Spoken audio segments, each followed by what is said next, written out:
Today, I am excited to show you a method that most advisors are not realizing or taking advantage of that involves using their current client list to obtain their dream clients on repeat. And it is pretty ironic because it is right in front of them and it has been this whole entire time. And most businesses use this method, but something I don't see any advisors really taking advantage of. So in this video, I'm going to break it down step by step so you, the advisor, can take action on this immediately.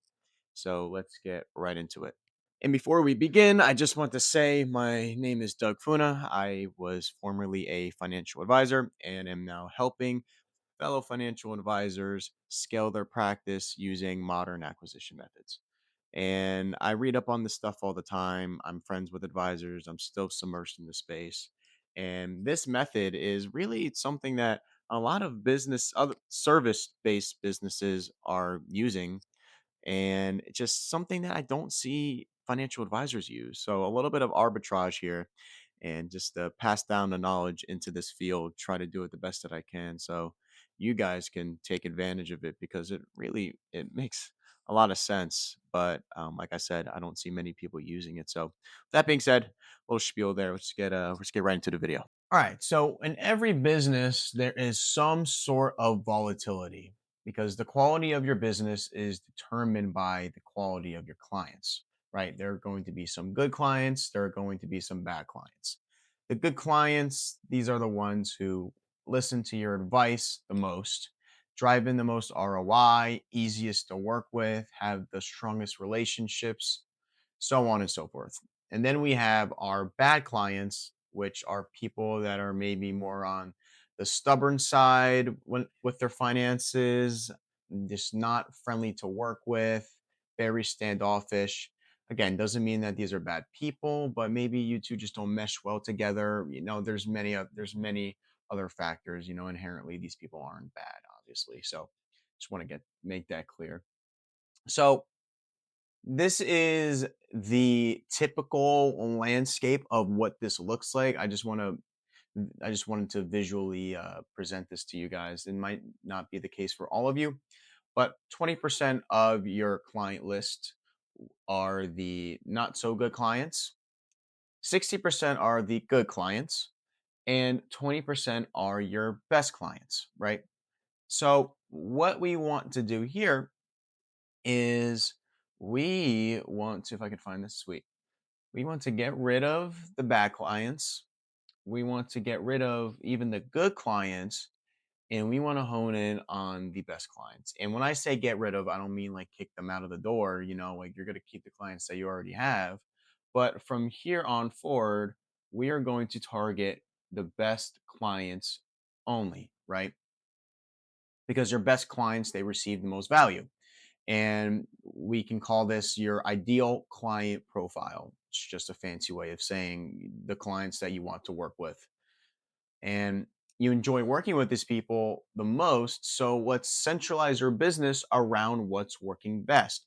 Because, like we stated earlier, the quality of your business is determined by the quality of your clients, right? If you have bad clients that are dragging you down, it's more likely that you may burn out. You're not going to make nearly as much money as you would working with the people you want to work with and see the most value from your work, right? So with that being said, let's just say if you are, like, please excuse my handwriting. I'm using a mouse right now, so yeah, God, like second grade handwriting right here. Okay, so let's just say you are a fee-based advisor, and you can charge your bad clients $2,000 to work with you, right? Because we're basing this off of the perceived value that these people see in your ability in what you are capable of doing, right? So for your good clients, that number is a little bit higher of $4,000. And for your best clients who receive the most value from you, obviously you can charge more money, right? You wouldn't leave money on the table by charging $2,000 to a client that is worth so much more than that, right? You're just leaving money on the table at that point. So, this is a little bit of a visualization of how it works. So, you have your bad, your good, and your great, right? And this you're looking at your client list right now, and this is you're just analyzing the people in this list, whether it's in a spreadsheet, your CRM, whatever it is. Okay, fee-based advisor analogy still. Bad clients you can charge $2,000 for realistically because again, that's how much they see you in terms of what you're worth. And then good is more and then great is best. We just went over that. So, let's just say with you get since then this number's lower, you will, in theory, get more people on board. So you'll get, in this example, 10 clients for this 2K upfront charge, or however you structure your pricing. Let's just say this is upfront for the simplicity of the example. Your good clients, all right, you'll get seven for 4,000, right? Just a little bit less, but again, you're charging more. And then we have five clients for $6,000, right? For your best people. And now you have made 20,000, you've made 28,000, and you've made 30,000. Obviously, 30 is the winner here, right? That's supposed to be a star. 30 is the winner here, clearly. And not only are we making more money, but we are also reducing churn because these people actually want to work with you. You are fit best to work with these people. So the likelihood of them leaving is very, very low, opposed to somebody who may not be the best fit. Churn is going to be much higher simply because the glove doesn't fit, or whatever it may be. Bad clients are bad clients for some reason, obviously. So most of them, or not most of them, some of them will leave. That's just reality, right? So not only are we winning in this category as well, let's just say if you handle investments, you take on AUM as a part of your service, right? This is 1,000% the clear winner because your churn, the amount of people that are leaving is much, much lower. And to all of the advisors that have assets under management, that over time, this number just keeps getting bigger. It keeps getting juicier, right? So if you keep churning, this number has no room to increase because they're leaving before it actually starts to compound, right? So the less churn, the better. Low churn, like we said, we have higher profits, we have stable revenue, which creates kind of that mental clarity of, all right, this is much more consistent than people leaving at a much higher rate. I might not know where that next dollar may come from, so on and so forth. Much more predictable, sustainable, lower cost as well because you're not constantly spending money to get more people in the door. It may cost a little bit more to get that one dream client in the door, but it costs a much more to get four bad clients in the door, right? Just for them to potentially leave in the future.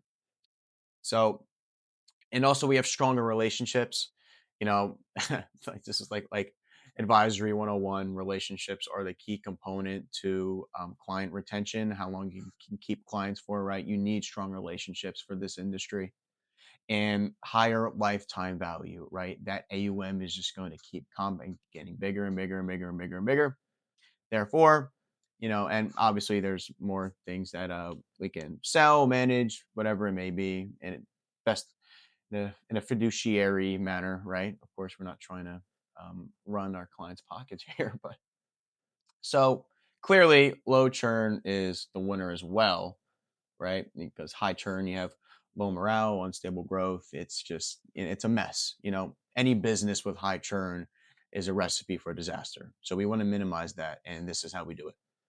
So now let's get into the weeds step by step on how we can implement this. I went over it a lot, but in a step by step manner, just so you know exactly what to do. Let's start. We are going to identify and isolate the ICP or ideal client profile, right? So, like we said, bad, no good. Good, no good. Best, yes. We are going to take our best clients that we have in our client list and we are going to identify them. We're going to put a pin on them and we're going to get rid of everyone else, right? So then it's how can we do this? How can I identify who is my best client or not? And that leads us to step two, which is what are the similarities that your ideal clients have, right? This could be demographics, mindset, lifestyle, financial status, the position that they're in, like their occupation. It could be whatever, right? Just things that have a common theme. So, for example, let's just say you're an advisor that works with doctors, right? Mid career, board certified physicians in their late 30s, early 40s, dual income households with children earning around 250 to $400,000 a year, focused on paying off student loans and simultaneously funding 529 plans, right? So, this is the theme between, and it might not be this specific. It could be more specific depending on how many clients you have. This is just a general similarity that all of these hypothetical clients have. So we can put them in this best clients bucket and then, move forward with it. So this is winner, winner, chicken dinner. And we are going to get our chicken dinner by targeting the ICP in our marketing. And this is best done with Facebook ads. This is best done using online methods because for let's just say for example you go to seminars and networking events, right?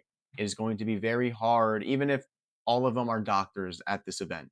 It is going to be very hard to identify your ICP because you may have to go up to each individual and spark up a conversation, get to know them, and then kind of reveal this as they talk to you.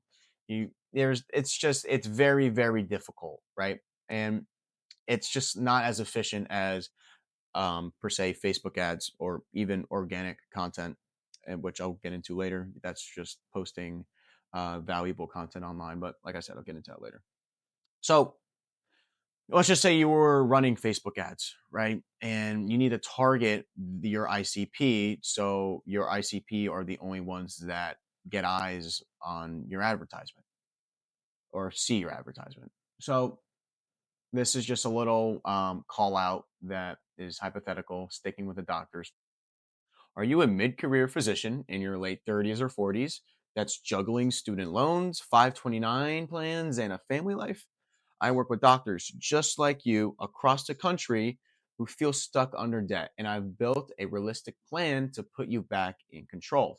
So there is no need to search for these people manually because your advertising actually filters out these people for you. The algorithm does this work on its own, which is truly revolutionary for any service-based businesses, let alone financial and advisory. This is incredible, and I highly recommend everybody use Facebook ads because it is the. I'll make another video on the efficiency of Facebook ads, but the reach, you can reach anybody anywhere in the world, who you want to reach exactly. So here we are maximizing opportunity to obtain dream clients. Sorry, hold on. There we go. So with a combination of Facebook ads and organic content is, let's just say, YouTube, Instagram, Facebook, LinkedIn, social channels, social media platforms, posting valuable content that your ICP will resonate with for doctors, how to juggle student loans in 2025 and blah blah blah blah blah, so on and so forth, right? They'll find value in that. And so we are attracting your ICP and hence will give you a much healthier business, a much stronger business, sustainable business, and enjoyable. Because who wouldn't want to work with the people who you work with best and you give the most value to? So this is kind of the whole essence of it. just it's essentially a spring cleaning for your business, right? Is essentially what this is. So, summary, we are going to get rid of the bad. We are going to get rid of the good in your client list, and we are going to target the best. And we are going to target the best by finding the similarities between each of these ideal clients that you have. And we are going to categorize them into maybe a statement, some bullet points. All right, it's this, this, and this. They're this age, this occupation, this salary, this, this behavior, whatever it is, right? And then we are going to use that. We're going to target these people specifically in our advertisements so they literally come to you. You don't have to go out, they come to you. That's the beauty of all this. So, spring cleaning for your business, and you are going to get the people who you actually want to work with that will grow your business in a way that is perceived from the outside as a great business. Because let's just say the reviews you get and the perception of the work that you do is going to increase dramatically because you don't have those bad or even mediocre clients weighing you down. All right, it's only net positive. There's no so that's something else. That my things change. But that's something else that's really important too. The perception of your business from the outside is dramatically better, right? So I'm sorry if I'm repeating myself. It just makes so much sense. So low churn, higher profits, stable revenue, lower cost, stronger relationships. That's a huge one. Higher lifetime value. All of these are huge. What am I saying? So you're juggling less while you're providing more value. You get a stronger referral loop, right? Because more likely than not, your ICP, these top of the top clients, know people who are very much similar to their own situation, right? So you'll get higher quality referrals. And this is less stressful. You're dealing with less people and you're providing more value for the exact same thing that you're doing with all your other clients, right? And it's just better business. So, quick tip, learn to say no to money. This is huge, right? Because you don't want to say yes to the bad clients, the clients that will decrease or dilute the quality of your business because it's just not worth it. You know, a diluted business kills reputation and perceived efficiency, like we were talking about earlier. So working with your ICP brings in so much more money anyways. So why wouldn't you do this? So I believe that is it. So if you guys have any questions, please let me know in the comments. I really like making this video because I really believe there's so much value inside of it. If you have, like I said, any questions, throw it in there. Video recommendations. I'm going to make a video on how to run Facebook advertisements correctly and also posting organic content correctly. So, this is something that you can really master because I know this is almost the tip of the iceberg. Like, we found who we want to work with, and now how do we actually execute this efficiently?